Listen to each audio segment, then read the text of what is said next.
Hello everyone, welcome back to my channel. So today we are going to discuss about few topics of CSR, जिसके अंदर हम discuss करेंगे कि modern approach क्या है Indian ethos की, देन उसके बाद हम डिस्कस करेंगे कि होलिस्टिक अप्रोच का मतलब क्या होता है एंड मैनेजमेंट थॉट हम डिस्कस करेंगे। तो सबसे पहले modern approach towards Indian Athos, कि जो हमारी मॉडर्न सोसाइटी है वो किन एथोस पे वर्क करती है, that we are going to discuss. Ethos का मतलब क्या होता है, किस चीज़ों को हम सही समझते हैं, किन चीज़ों को हम गलत समझते हैं एज अ कलेक्टिव आइडेंटिटी, कि जैसे पूरे हमारे कल्चर में किस चीज़ को सही माना जाता है, किसको गलत माना जाता है, दैट इज़ एथोस। तो इंडियन कल्चर में मॉडर्न एथोस क्या है वो आज हम डिस्कस करेंगे। सो मॉडर्न एथोस में फर्स्ट क्या है, इंक्लूसिविटी एंड डाइवर्सिटी, यानी कि इंडियन जो कल्चर है या इंडियन एथोस जो हैं, अब वो किस चीज़ पे फोकस कर रहे हैं, मॉडर्न टाइम में हम किस चीज़ पे फोकस कर रहे हैं, इंक्लूसिविटी एंड डाइवर्सिटी पे। इंक्लूसिविटी एंड डाइवर्सिटी का मतलब क्या है,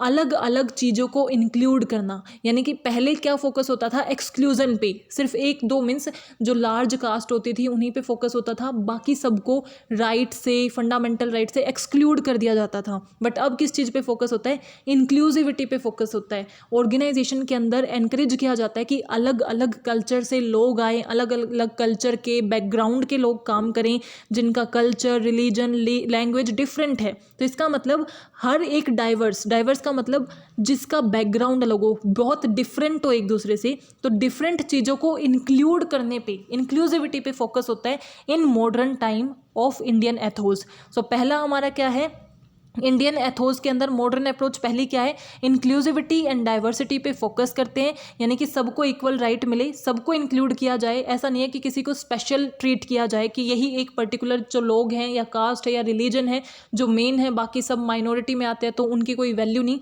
ऐसा नहीं है। इंडियन एथोस अब किस चीज़ पे फोकस करते हैं, इंक्लूसिविटी एंड डाइवर्सिटी पे। सेकंड इज सस्टेनेबल डेवलपमेंट पे फोकस किया जाता है, यानी कि इंडियन एथोस के अंदर अनदर अप्रोच क्या है जो आज के टाइम पे फॉलो की जाती है, that is sustainable development. Sustainable development का मतलब क्या है, इस तरीके से रिसोर्सेज को यूज़ करना, इस तरीके से, चाहे वो इकोनॉमिक हो, फाइनेंशियल हो, एनवायरमेंटल हो, इस तरीके से उन्हें यूज़ करना कि हम उनका ऑप्टिमम यूटिलाइजेशन करें और आने वाली जनरेशन के लिए उन्हें सिक्योर करके भी रख सकें। इसके ऊपर फोकस किया जाता है और उसे एक अच्छी प्रैक्टिस माना जाता है, दैट इज सस्टेनेबल डेवलपमेंट, कि हमारे एनवायरनमेंट को हम कंजर्व कर सके, बचा सके। इसीलिए हमें क्या करना चाहिए, सस्टेनेबिलिटी पे फोकस करना चाहिए, जिसके थ्रू हमारी क्या होगी, फ्यूचर जनरेशन के लिए रिसोर्सेज बचेंगी और उनकी वेलबींग को हम इंश्योर कर सकते हैं।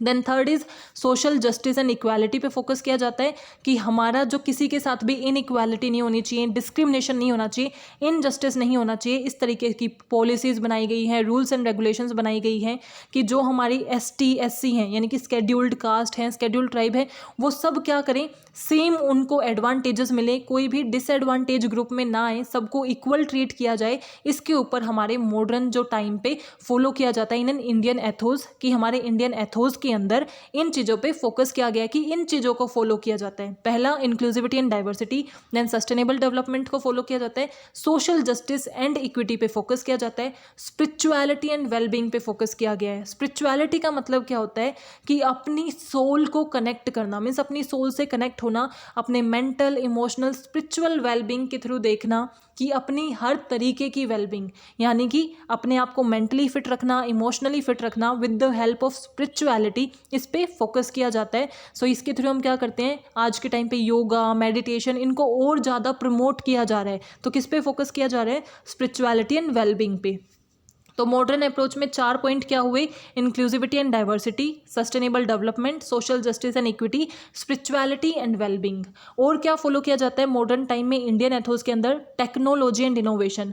ऑब्वियसली आजकल हम हर चीज़ में टेक्नोलॉजी से जुड़े हुए हैं। अभी हम पढ़ रहे हैं तब भी हम टेक्नोलॉजी का यूज़ कर रहे हैं, आपके पास इंटरनेट है, अपना स्मार्टफोन है, तभी आप इन चीज़ों को देख पा रहे हो। तो अब हमारी जो न्यू अप्रोच है मॉडर्न टाइम में, हम और किस पे फोकस करते हैं, टेक्नोलॉजी और इनोवेशन पे, ताकि जो भी पहले चैलेंजेस हम फेस करते थे उनको अवॉइड कर सकें। ऑल्दो अगर हम टेक्नोलॉजी को यूज़ कर रहे हैं तो उसके अंदर भी कुछ कमियां हैं, कुछ चैलेंजेस हैं, बट स्टिल वो क्वालिटी को इम्प्रूव कर रहा है, हमारी क्वालिटी ऑफ लाइफ को इम्प्रूव करके कन्वीनियंस प्रोवाइड कर रहा है। सो टेक्नोलॉजी एंड इनोवेशन पे फोकस किया जाता है।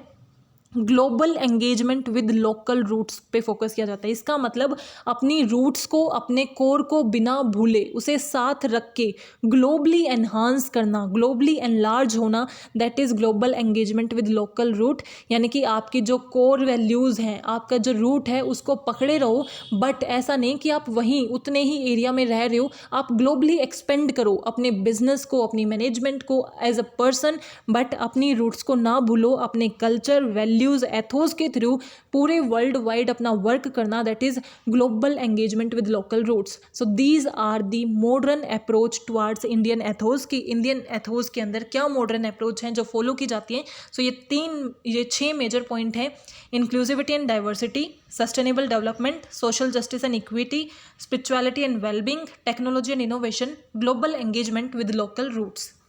Now the second thing is Indian management thought, कि इंडियन मैनेजमेंट के अब क्या थॉट हैं, किसके ऊपर फोकस करती है मॉडर्न टाइम में इंडियन मैनेजमेंट। अभी तक तो जो देखा हमने वो था इंडियन एथोस की मॉडर्न अप्रोच, अब है इंडियन मैनेजमेंट के क्या थॉट हैं।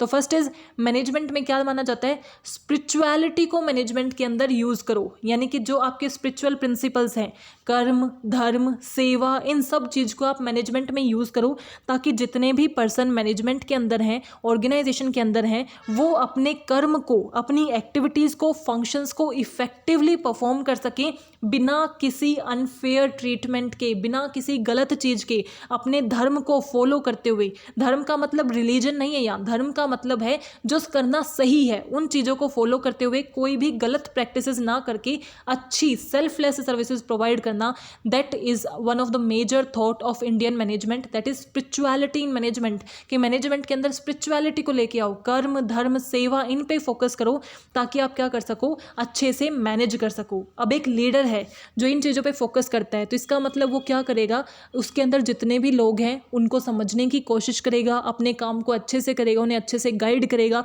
किसी के बीच में कुछ अनफेयर ट्रीटमेंट नहीं करेगा, कोई डिस्क्रिमिनेशन नहीं करेगा, तो ऑब्वियसली अच्छे से वो मैनेज कर पाएगा। तो स्पिरिचुअलिटी को फॉलो करना is a thought. Then second is holistic approach, सबको इकट्ठा लेके चलो, यानी कि हर एक एस्पेक्ट पे फोकस करो। सिर्फ एक चीज़ पे फोकस करना ठीक नहीं है कि हमारी ऑर्गेनाइजेशन सिर्फ प्रॉफिट गेन करे, दैट इज़ नॉट इनफ। आपको सोसाइटी को भी सर्व करना पड़ेगा, आपको एनवायरनमेंट को भी सर्व करना पड़ेगा, खुद को भी सर्व करना पड़ेगा, एम्प्लॉयज़ को भी सर्व करना पड़ेगा।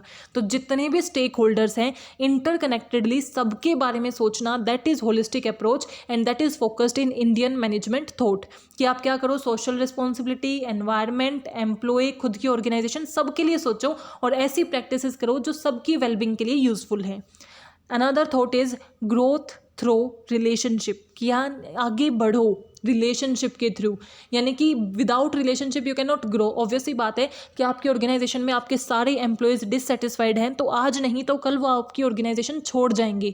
और अगर आपकी ऑर्गेनाइजेशन सेटिस्फाई हैं, आपने उनके साथ अच्छी रिलेशनशिप बना के रखी हुई है एम्प्लॉयज़ के साथ, तो आप सर्वाइव करोगे, प्रॉफिटेबिलिटी के साथ सर्वाइव करोगे, सक्सेस के साथ सर्वाइव करोगे। तो रिलेशनशिप के थ्रू आगे बढ़ना, ट्रस्ट, रिस्पेक्ट, कोलैबोरेशन को लेके आना, ताकि लॉन्ग टर्म की सक्सेस को अचीव किया जा सके, that is growth through relationship. इस थॉट पे फोकस किया जाता है।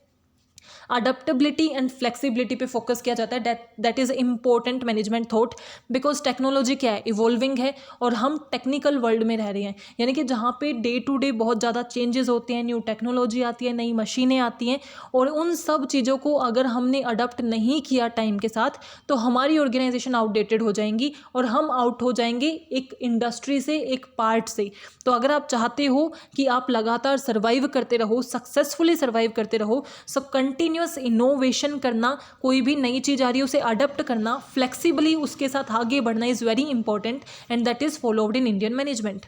हायरार्की एंड अथॉरिटी, कि हमारी मैनेजमेंट में अब भी हायरार्की और अथॉरिटी पे फोकस किया जाता है। दैट मीन्स कि पहले से डिफाइंड है कि कौन बॉस होगा, किसको किसे रिपोर्ट करना है, किसको कितनी, मीन्स एम्पावरमेंट होती है कि आप भी डिसीजन ले सकते हो, बट आपके डिसीजन के बारे में आप किसके लिए अकाउंटेबल हो, किसको अकाउंटेबल हो, किसको आपको आंसर करना है, that is clearly defined in Indian management. And community orientation कि अनदर क्या है कि अब हमारी जो मैनेजमेंट है that is oriented toward community, कि आप अपनी कम्युनिटी को सर्व करो। उसके अंदर आपके सब आ जाते हैं, एम्प्लॉयज़ भी आ जाते हैं, जो अगर आपकी टीम है, सोसाइटी है, पब्लिक है, कम्युनिटी के टुवर्ड ओरिएंट हो जाओ। जो भी आपका काम है वो इस तरीके से होना चाहिए कि आप सोसाइटी की वेलबिंग, कम्युनिटी की वेलबिंग को सर्व कर सको। So these are the various thought of Indian management: spirituality in management, holistic approach, growth through relationship, adaptability and flexibility, hierarchy and authority, community orientation. Now last topic is holistic approach to management, यानी कि हमने अभी देखा ना कि holistic approach होनी चाहिए, ये हमारी इंडियन मैनेजमेंट का थॉट है। होलिस्टिक अप्रोच का मतलब क्या था? सबको इंटरकनेक्ट करके लेके चलना, चाहे जितने भी स्टेक होल्डर हो, पब्लिक हो, गवर्नमेंट हो, कम्युनिटी हो, एनवायरनमेंट हो, एम्प्लॉयज़ हो, खुद की ऑर्गेनाइजेशन हो, सबके बारे में सोचना, सबकी वेलबिंग के बारे में सोचना, दैट इज़ होलिस्टिक अप्रोच, यानी कि हर एक एस्पेक्ट पे फोकस करना। सो उसकी कैरेक्टरिस्टिक्स क्या हैं? First is integration of various component. Integration, सबको इकट्ठा करना। होलिस्टिक भी वही होता है, तो इसका मतलब क्या है? ये किस पे फोकस करता है? इंटीग्रेशन ऑफ वेरियस कंपोनेंट, जितने भी कंपोनेंट है, जैसे एनवायरनमेंट है, सोसाइटी है, कल्चर है, पीपल है, प्रोसेस है, सबको इंटीग्रेट कर देना और उनके अकॉर्डिंग ओवरऑल फंक्शनिंग करना for the success of organization. That is an important characteristics of integration of holistic approach. Now second is consideration of multiple perspective.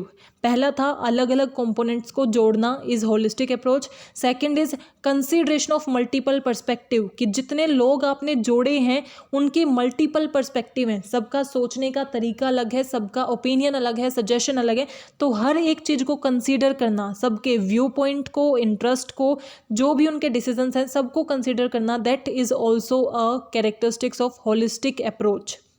सो इसके अंदर हमारा क्या होता है कि जितने भी एम्प्लॉयज़ हैं, कस्टमर हैं, स्टेक होल्डर है, कम्युनिटी में जो भी लोग हैं, उनके व्यू पॉइंट को, इंटरेस्ट को कंसीडर करना, that is comes under holistic approach. Now focus on long term sustainability, कि होलिस्टिक अप्रोच हम कर रहे हैं वो क्यों की जाती है? So that we can stay और we can survive for long term. तो ये किस पे फोकस करता है? लॉन्ग टर्म सस्टेनेबिलिटी पे फोकस करता है। अगर हम हर एक चीज़ को कंसिडर करके चलेंगे तो ऑब्वियस सी बात है हम रिसोर्सेज को वेस्ट नहीं करेंगे, उनका बेटर यूटिलाइजेशन करेंगे, जो फ्यूचर जनरेशन के लिए सस्टेनेबिलिटी में हेल्प करेगा। तो किस पे फोकस करता है?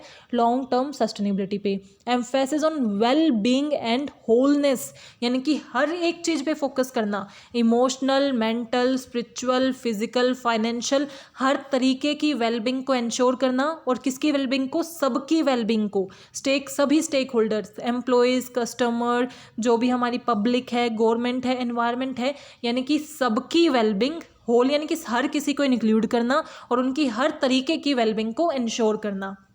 Alignment with organizational values and purpose, कि होलिस्टिक अप्रोच की एक कैरेक्टरिस्टिक्स क्या है कि जो ये हमारी अप्रोच है, जो भी इसके डिसीजंस हैं वो किससे अलाइन होंगे कि ऑर्गेनाइजेशन की क्या वैल्यू है, क्या पर्पस है। ऑल्दो हम सारी चीज़ें करें, कि हम सभी स्टेक होल्डर के लिए काम करें, बट हमारा मेन चीज़ क्या है? हमारे ऑब्जेक्टिव का अचीव करना। ऑर्गेनाइजेशन काम तो अपने ऑब्जेक्टिव के लिए ही करेगी ना, तो जो भी होलिस्टिक डिसीजंस हैं, अप्रोचेस हैं, उन्हें क्या करना? मेन पर्पस के साथ अलाइन कर देना, ताकि उनके थ्रू आप अपने अल्टीमेट गोल को अचीव कर सको।